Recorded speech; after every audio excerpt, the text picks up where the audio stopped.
In this episode of the Business of E-commerce, I talk with Ty Crandall about using business lines of credit to grow your e-commerce business. This is the Business of E-commerce, episode 13.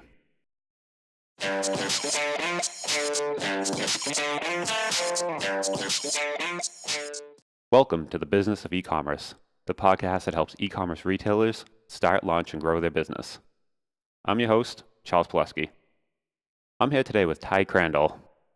Ty is a business credit expert. With over 16 years of financial experience, Ty is recognized as an authority in business credit building, business credit scoring, and business credit repair. So Ty, I want to bring you on the show today to talk to you a bit about using lines of credit in e-commerce. How you doing today? Yeah, good, man. I'm excited to be here. Thanks for having me on. Yeah, great to have you. So I want to kind of jump right in and see talk about some ways on first, what is, business credit, and then second, how we can kind of use it to help grow and finance a expanding e-commerce business. Sure, yeah, absolutely. Well, there's a couple things, when I talk about getting financing, or I refer to it as capital, basically any kind of money you can get as a business, there's a couple different avenues you really want to focus on. One is the business credit, the corporate credit side, which really has to do with credit cards, right? Visa cards, MasterCards, American Express, Dell, Apple, etc. And a lot of these credit cards don't require manual reviews or manual underwriting. It's just one of those, if you meet the requirements, you get automated approvals for $20, $30, $40, $50,000 plus. Individual credit cards and lines. And then I look at the other side of it as the business financing, everything that's left. These are loans and these are credit lines that are through alternative lenders and SBA, et cetera. So there's a couple different avenues you can go. The problem is that loans and lines and those, a lot of people know the difficulties, especially in e-commerce, of getting approved with a lot of those, because a lot of the industries that we're in e-commerce, even where I am, financial services, is considered to be high risk. So we face more scrutiny, we have more difficulty accessing capital, et cetera. So the first thing to know is that business credit, you don't have that scrutiny. There's not industry restrictions. You're not going to not be able to get approved because you're an e-commerce business, the same as we don't not get approved because we're in financial services.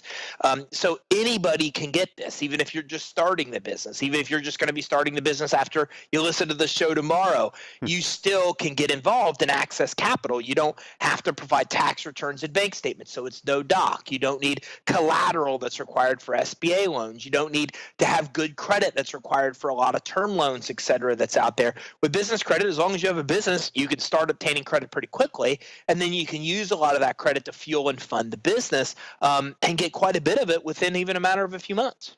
Okay, so when you say business credit, you're talking about specifically not assigning your particular social to it, to put it under the business's name and to make it a business. Yeah, I mean, Charles, you hit the nail on the head. You're familiar with consumer credit, right? You have a social security number, you give somebody your social, they pull your credit. Well, what a lot of people don't realize is that businesses are exactly the same way, but we all, as businesses, have credit profiles that are linked to our EIN number. So there are three reporting agencies, Dun & Bradstreet, Equifax, and Experian, which we're familiar with the Equifax and Experian on the consumer side, and they handle commercial credit reports, business credit reports. These commercial credit reports are linked to our business EIN numbers here in the United States.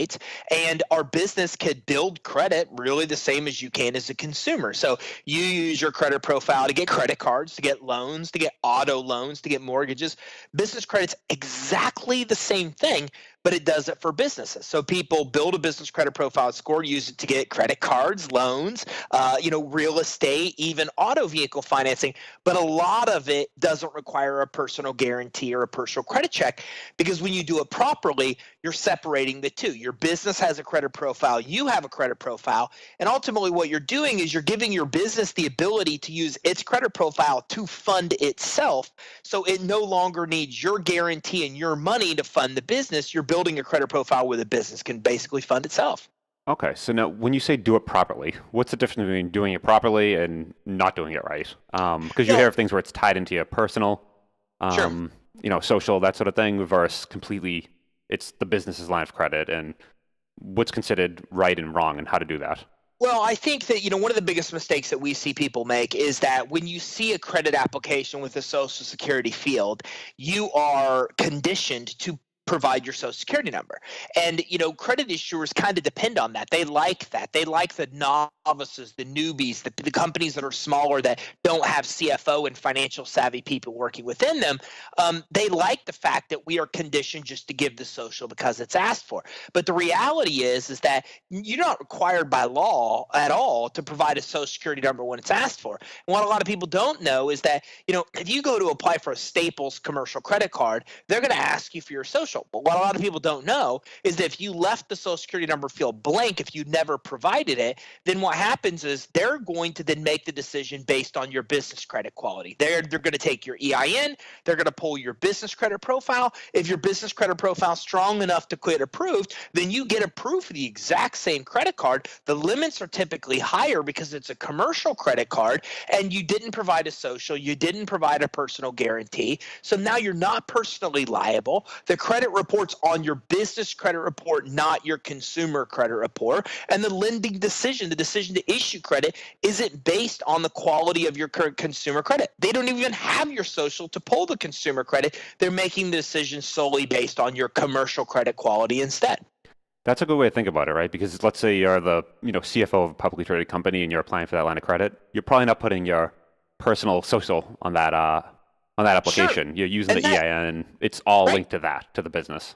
Yeah, and we know this, right? Like we know that Michael Dell is not providing a social and signing for a $100 million credit line that Dell is getting. We know that big companies don't do this, but we think it's because they're big companies. But the reality is, if you pull Dell's credit report, you're going to see over 100 trade lines. If you pull Apple's, you see 138 on just Experian alone.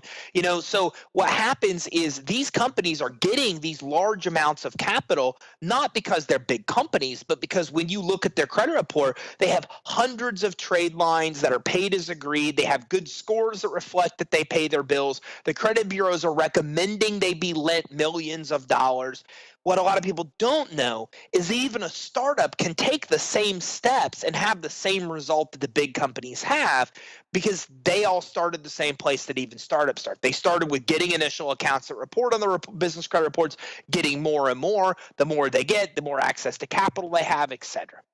Okay. So getting that first account, though, is there some sort of trick to that where, it's like a 16-year-old getting the first credit card where you have to get like the small one and then kind of step your way up? Is it like that, or what do you kind of do to get started? Well, it's a great question because what it comes down to is that, first of all, consumer credit you could build without even knowing you're doing it. Like if you go to Staples or Walmart or Amazon or get a Visa card, it all reports on your consumer credit reports. But in the business world, it's not. It's completely the opposite. 97% of credit that's out there doesn't report on the credit reports. So you have to be very intentional when you build business credit. You have to go in knowing that there is a formula to do this, knowing you're getting credit with credit issuers that do report to business, not consumer. So a perfect example, that's Capital One. Capital One is a Spark credit card, and it's a business credit card. But the problem with that is that it reports on consumer and business credit reports. So if you don't know that, then you get the credit card, it shows on your personal credit report, and then as you use the credit card, it hurts your consumer credit score. So in the business world, instead of going to secured credit cards, like you mentioned, that we're used to when you're young, and you're doing it on the consumer side, we use what are called vendor accounts. And vendor accounts are not secured. What they are is they give you terms like net 30. So instead of it being revolving where you spend $1,000, you have a minimum payment of $25 till you pay the $1,000 back. With vendor accounts, if you spend $1,000 on a net 30 account, you have 30 days, i.e. the net 30, to pay that whole $1,000 back. It's not revolving. So it's better than secured, but not as good as revolving. And it gives you a period of time like 15, net 30, net 60 days to pay back that amount that you use. So some examples here are Uline and Quill are perfect example. Quill sells over 1 million type of products, really very familiar with office supplies and with marketing flyers and things like this. Uline sells shipping supplies. Well, these companies, if you went to their website, you put $50 worth of stuff in your shopping cart, you go to check out, they give you a clear option of invoice me. or something similar. If you choose Invoice Me, you notice you can complete the order without ever giving them your social. They don't even ask for your EIN. They're not asking for a credit card. And then all of a sudden you get an email that says they shipped your item. Well, they just extended you credit, and they report that credit to D&B and Experian. So now you're getting real credit you can use for your business. You're easing your cash flow needs, and you just got your first business credit accounts that then report to Dun & Bradstreet, Equifax, Experian. That populates a credit profile and score with you. And now we're on exactly the same course as consumer credit. The more credit we get, the more credit we're recommended for, the higher our limits get, the more sources will then approve us for more credit. And is that the same? Because I know I've seen when you work with new manufacturers before, you're opening vendor lines of credit with them also. Is that the same thing? And do they also report to the credit bureaus? So that kind of extends? It's a great point. I mean, a lot of vendors will extend you credit, but what a lot of people don't know is that a lot of times they're using your credit profiles to make the lending decision. So there's all kinds of credit profiles, credit scores. There's credit scores for suppliers. There's scores that predict your likeliness of defaulting that are based on your past performance, et cetera, et cetera. So what happens is suppliers, and we'll use suppliers as an example, suppliers are using your business credit report to determine if you should get approved, how much to give you, and the terms they give you. It's all based on the business credit report that they're pulling. So they're pulling business credit reports to make those lending decisions or credit issuing decisions in a lot of cases. But 97% of trade vendors don't report. So it's very likely that the vendors you're working with will extend you credit but don't report the credit. And that's why it's a good idea to ask them, do you report this credit to a reporting agency? Which one? Okay, so that's something you can ask a vendor and say, sure, go, okay. Because I've also seen before where...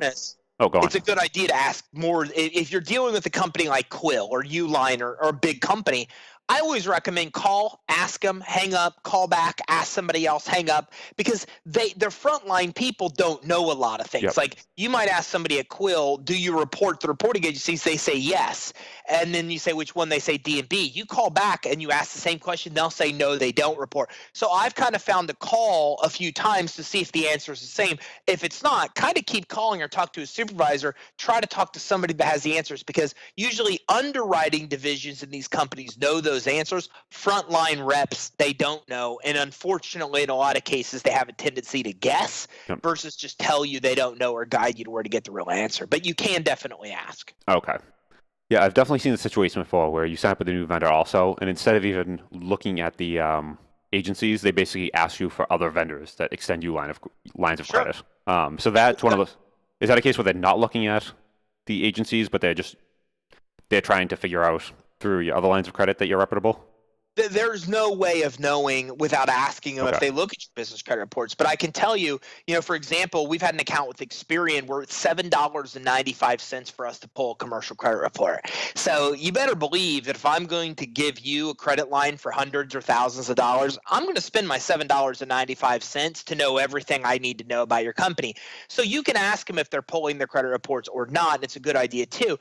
But you bring up a good point. Having trade references also helps. So a lot of the cell phone companies, Sprint and T-Mobile, for example, they will give you credit, but it doesn't report to the business credit reporting agency. They'll extend you credit based on your business credit profile and score without even providing your personal information, but they don't report it. But they still have a benefit because they can still classify as trade references. And as trade references, that's what a lot of these credit issuers want to have. But if you have business credit reports, you just use the people you have credit with as the trade references. So again, it's just logical. If somebody's going to extend you money, they're going to look at the information they have to know if you're a risk or not. Business credit reports are so cheap, so easy to access, and they don't need your permission to get it, that in most cases, suppliers, credit issuers, lenders, they're all looking at these commercial credit reports to make those kind of decisions. Oh, so they don't need to ask for us before they actually pull the report. It's not like a personal thing where you have to, authorize. So what we're used to credit being governed because there's a law called the Fair Credit Reporting Act in the United States. And the Fair Credit Reporting Act came about in the 70s where the credit bureaus were doing crazy things. Like they were literally paying their employees bonuses based on the more dirt they could get about you. Whether it was, like literally, if you were going to get they would sell that data to anybody that wanted it. So then regulators came in when it started to get computerized, and they came out with this law called the Fair Credit Reporting Act. And the Fair Credit Reporting Act has a lot of restrictions, but one of the restrictions is that somebody can't pull your consumer credit report without what's called permissible purpose, i.e. your permission. In the business world, there is no Fair Credit Reporting Act. There is no regulation that governs the reporting of commercial accounts. So these credit issuers can do whatever they want to do. They don't need your EIN or social to pull your credit report. They only need your name and address, nor do they need your permission. But what's scary about that is that anybody can do the same thing. If you go to Dun & Bradstreet to get a credit report, the very first question they ask you is, do you want a credit report on your company or somebody else's company? So when you sign up for their program to get your credit reports, they give you access to other companies' credit reports as well. So anybody can get it. Prospects, clients, competitors, anybody that wants your business information can easily access it without needing your permission to get it. So when you said earlier the number of trade references that Apple has, that Dell has, that's because you can basically just look at that and you actually know that information. Absolutely. During the election, I did credit reports on all the candidates. We reviewed Donald Trump's credit report. We reviewed Hillary Clinton's credit report, company's credit report. So, it's very easily accessible. And again, $7.95 is all it costs to be able to go in and get those, because it's public information. It's available to anybody that wants it. So the commercial credit quality of a business is publicly accessible data. Whereas your consumer credit report is privileged, and that's something that somebody cannot get legally without your permission. Gotcha. Okay. That's good to know. So now, once you get those trade lines of credit and you want to start growing from there, is the goal to grow the dollar value or the length of time and go from net 30 to net 60, or where do you kind of go from there? What's kind of the next step? Well, you really start a couple steps back. I mean, Okay. the first step you want to start is understand that when you're applying for credit, that there's an automated system that's making a decision. We all know this, right? We go and you apply for a Chase credit card, one of two outcomes. You either get approved, it tells you the limit, or you get that dreaded message that you'll hear by mail in 7 to 10 days, and that's never a good notice. It's always why they turned you down. Now, what you might not know is that, again, the Fair Credit Reporting Act is the one that requires the credit issuer to send you that notice by mail that you were denied and which bureau you're pulling. So very important to know, because a lot of people don't even know their business credit's being accessed, because when they're denied, there's no law that requires you be served a notice to tell you that you were denied and that they even looked at your business credit reports. So the first thing to know is that when it comes to credit, these are all automated systems. So in order to get approvals, you need to understand how these systems work. So what they're doing is looking at a series of a checklist to see if you're legitimate, credibly, visually reputable. For things like, do you have a business website, a professional website? Are you using a professional email address? You don't want to use Yahoo and Google type email addresses. You want to use, your name at yourcompany.com. You want to use a business phone number or a voice over IP. You don't want to ever use a home phone or a mobile phone. You want to use a business address or virtual address, home address at last resort. You never want to use a PO box or a UPS address. You want to get a fax number. You want to get a toll-free number. And most importantly, all of your business data needs to be the same. Yahoo and Bing and Google need to have the same phone number and address as what you're putting on your Secretary of State records in your application. If it's different, then that alone can be denied. So we just saw a denial the other day from Amazon because the phone number wasn't exactly the same on the application as what they found online with an online search. So once you have all this perception of a credible business, right? Because a credible business, HP has a fax number, right?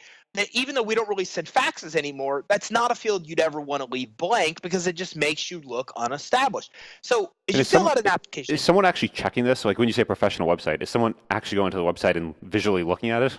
think of it like this. It's not the visual looking at. On loans, yes, absolutely, Yeah. without a doubt.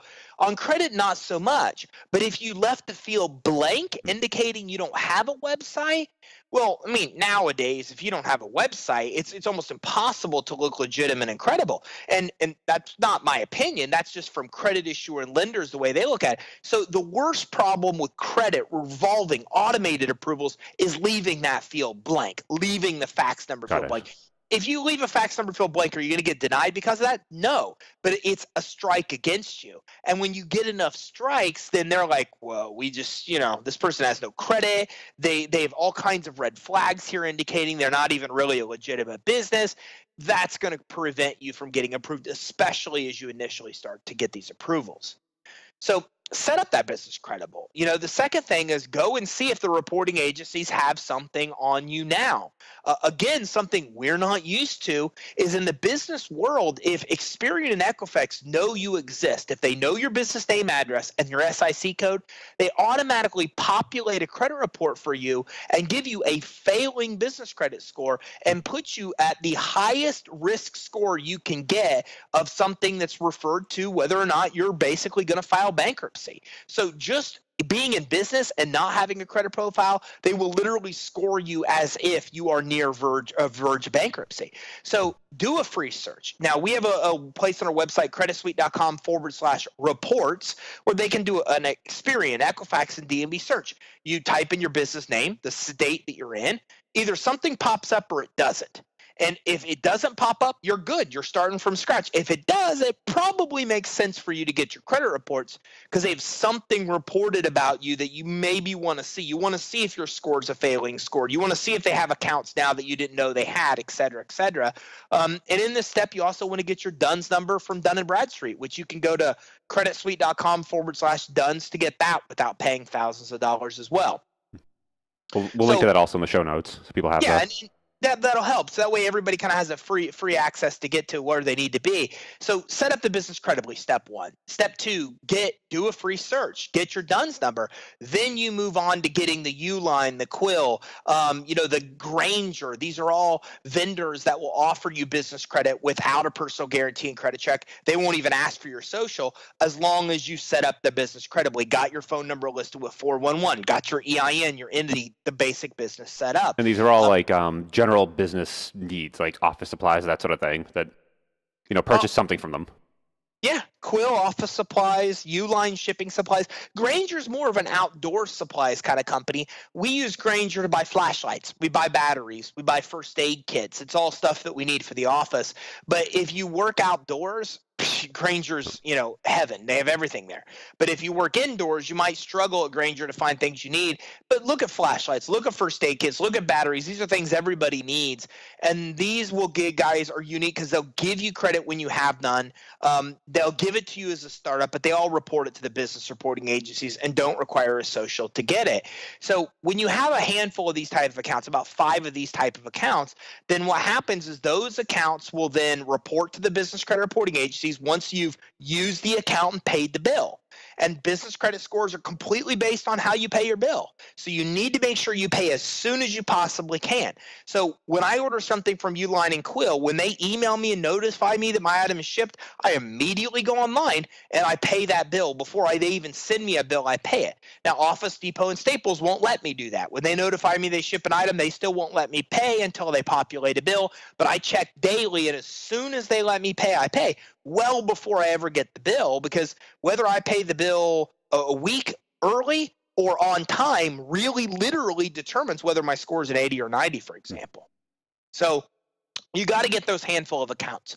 Once you have a handful of accounts, then you start moving on to revolving credit. So you move from the net 30 to net 15 to the next stage. When you say 80 or 90, just to make sure I understand, is it out of 100, or what's kind of the range that we're looking at? There's a lot of different business credit scores. Okay. It's very common for you to pull a commercial credit report with Experian and see 5 credit scores. But the main scores in the business world range from 0 to 100, with 100 being the best score you can get. Okay. If they know you exist and you have no credit, you're immediately given about a 27 to a 29 score. You mess up, you pay your bills late, you could be well below that. So for example, with Dun & Bradstreet, an 80 score literally means that you paid your bills as agreed. That's exactly what it equates to in a score. They call it paying promptly, paying on time. But if you paid 90, then what that means is it means you paid during the early discount period. You paid before you even had to pay the actual bill. If you had 100, well, then you could expect payment to come early. That's exactly what that score means. So your score literally translates to how you pay your bill. So for example, if I look at, and I keep this on my board, if you have a 50 score, then it literally means you pay 90 days on average. That's what it translates to. So you want to pay the bill as early as possible because how early you pay will translate to what your actual score is. Gotcha. Okay. So once you've done this, once you've got these kind of vendors, then you move from the net 15, net 30, net 60 to revolving. Boom, that's the next step. And you get the Dell, the Apple, the Amazon, the Staples, the Office Depot, the Lowe's, and Home Depot. Most major retailers offer this kind of credit without a personal guarantee. And revolving is more of what we're thinking, like a credit card, like that sort of. Yeah, gotcha. Exactly. You spend $1,000, you get a bill for a minimum payment of $25. You could pay it off for as long as you need to pay it off. So these are the kind of credit cards we're all used to. And that's the kind of stuff you can get to in about 60 days once those first round of accounts start to actually report. So you want to get those initial vendor accounts and then set up credit monitoring. So you can actually go to creditsuite.com/monitoring. And on that link, you can get for $24 a month Experian and Dun & Bradstreet credit reports, okay, through our NAV integration. It's the cheapest that reports are available anywhere, even through NAV themselves. And then you can monitor them. You see these accounts reporting, you have 5 or more, then you can move on to the store credit, the Staples, the Office Depot, et cetera. When you get to about 8 accounts, then you can move on to fleet accounts. These are Sunoco and these are Exxon. This is for fuel and gas, or for gas and auto vehicle repair, maintenance, et cetera. And then when you have about 14 accounts reported, that's when you get to Amex, Visa, MasterCards, et cetera. And as you've gone through this process, your limits will get higher and higher and higher and higher. So whereas in about 6 months, it's very common to see $30,000 to $50,000 individual limits on each one of these cards you're getting. Okay. So kind of now, once you got beyond that, when do you start getting to the actual, business loans and that sort of thing? Is that kind of the next step, or where do you kind of go from there? Well, you have to keep in mind that, revolving credit, the 30, the 40, the $50,000 individual credit cards, these are based on automated approvals. The minute you click over to loans, the minute you click over to credit lines, now what happens is now you're adding in a manual review.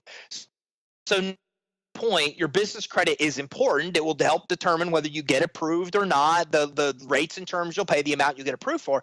But it becomes it's not the only factor that's looked at. Now they're looking at sales, they're looking at revenue. Sometimes they look at collateral. Sometimes they want to see personal credit. So it just depends. If you have collateral, you can still get a lot of money without a personal guarantee. So for example, you can still get account receivable financing that's out there, and you can still use your 401k or stocks as leverage to get financing without a personal guarantee.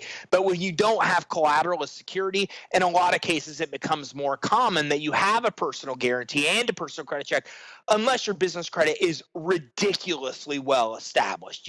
When you get to a point of 20, 30, 40 plus trades, your credit report shows your revenue data, your credit report shows your employees, then you start to get away from the personal guarantee. But it's really practical that even when you built the business credit, you can walk in and get a $50,000 Amex credit card, but to get a $50,000 loan, you're probably still going to have consumer credit. You're probably still going to have personal guarantees involved until you really build a 7-8 figure business where you can start getting away from that. Okay, so that'll be some time before you start getting to that level of credit, basically. Sure.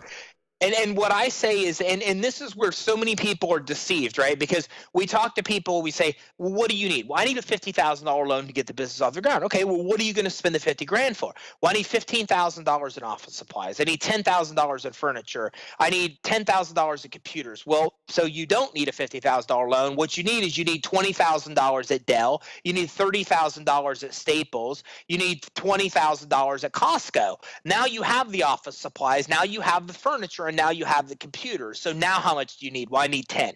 And that's the conversations that we have a lot as people come in and say, I need 50 loan for this. But when we really look at it, they don't need that. What they need is they need 20 grand at Dell and 20 grand at Apple and 30 grand at Best Buy and 40 grand at Staples.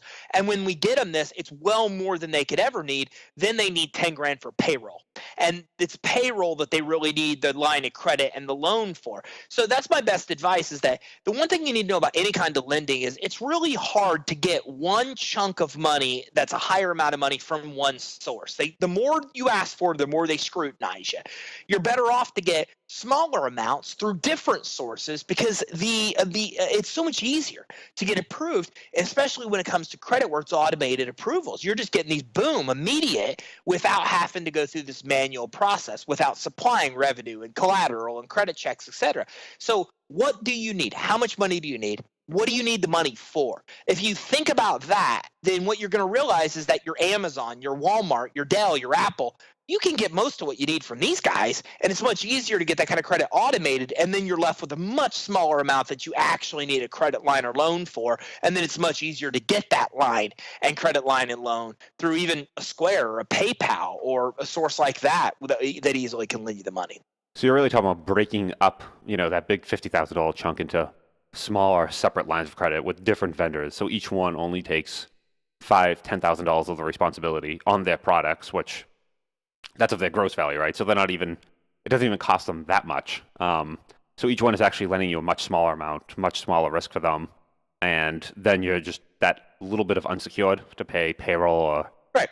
Stuff that you can't get through the vendors. That's what you're going to have to take on. But credit in the commercial world, if you have established business credit, it's really just given out like candy. I mean, you're not getting $5,000 limits. You are in the beginning, but within 4 months, 3 months, you're moving to $20,000 plus limits. And the first card that hits your report with the $20,000 limit, everybody else follows suit, right? And you've seen this before in the consumer world. Like, Walmart raises your limit, and then boom, the rest of your card issuers start sending you notices they raised your limit too, because they're all aware that the higher limit accounts win. Those are the ones that you keep in your wallet because, maybe you need to buy a car on your credit card, so you keep it with you. So the higher limit accounts are the ones that are most commonly used. So you're going to get to $20,000 to $50,000 limit accounts at most of these stores.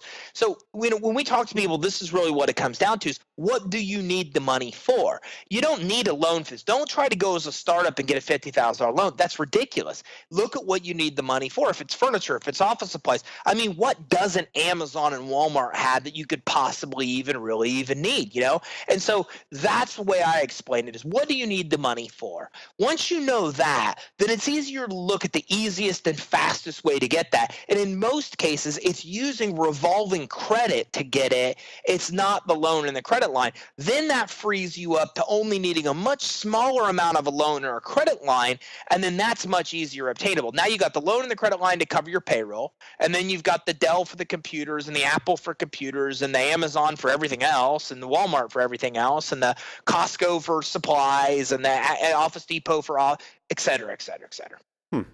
Yeah, I remember back in the day with e-commerce, the first time I approached a vendor about a business line of credit, obviously rejected, that sort of thing, and then ended up putting that on credit cards, business credit cards, paying that off, as fast as I possibly could.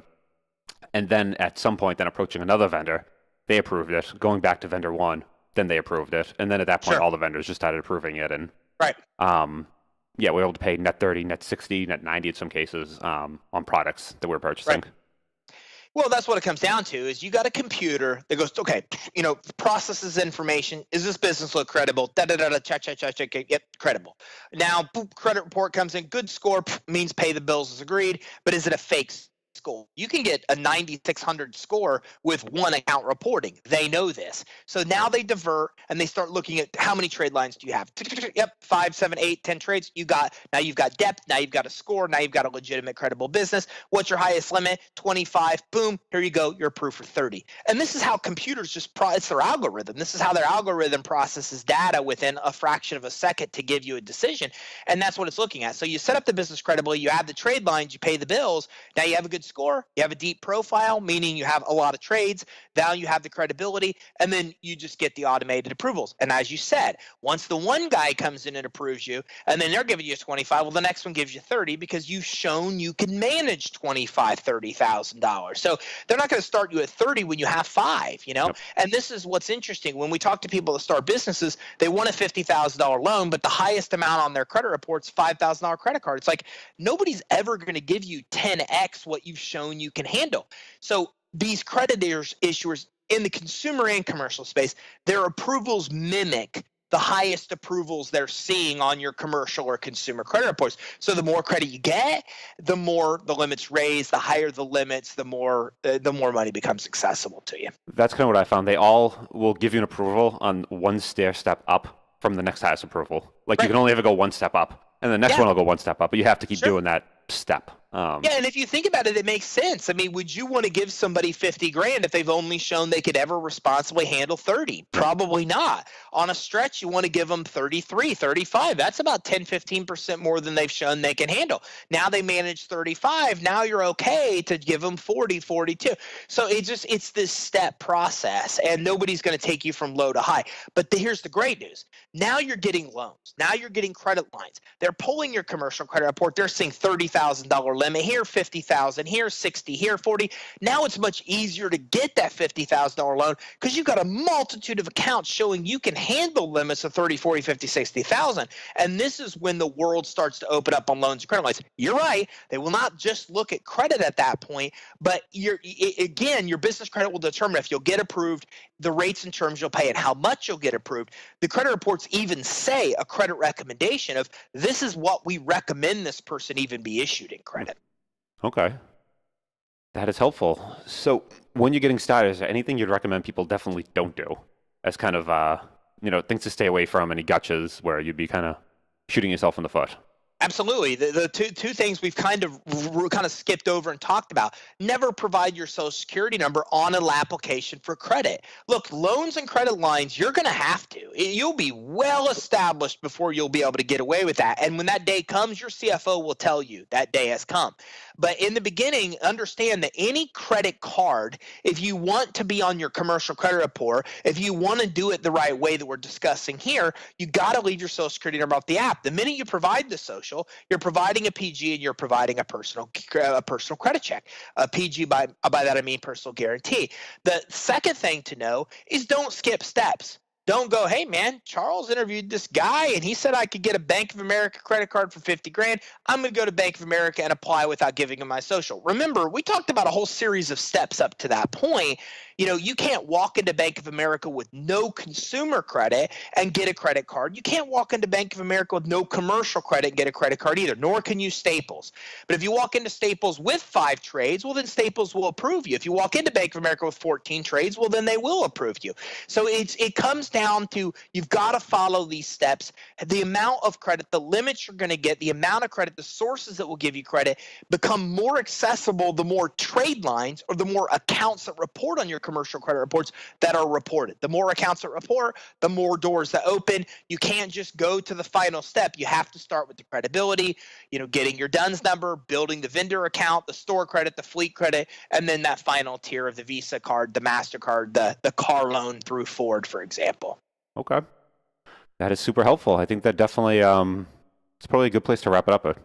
I think that gave a lot of great information. Good place for a lot of people to start. If people want to learn more information about you or some of the references you gave, where can people find you and contact you? Right to our website, creditsuite.com. That's creditsuite, SUITE. So creditsuite.com/EIN. And at creditsuite.com/EIN, there's a great free guide that maps out the exact steps to build business credit. And then right there, if anybody grabs that guide, we'll also send more information regularly through email about getting business credit, getting loans. Because, Charles, we didn't get a chance to dive into that, right? I mean, there's all kinds of loans and credit lines that are available without credit checks as a startup, et cetera. So when they grab that guide, we'll send more information about that type of thing too, just so the person grabbing the free guide can access as much capital as possible to grow the business. Awesome. Yeah, I'll definitely add a link to that in the show notes. So if anyone wants to find you, we'll have all your contact info, and that'll be good. Thank you. That sounds good. Hey, thanks for having me on. Hopefully this helps the audience. And if there's ever anything I can do in my world to help, then just reach out, let me know. All right. Awesome. Great talking to you. Same here. Thanks, Charles. Thanks. Have a good one.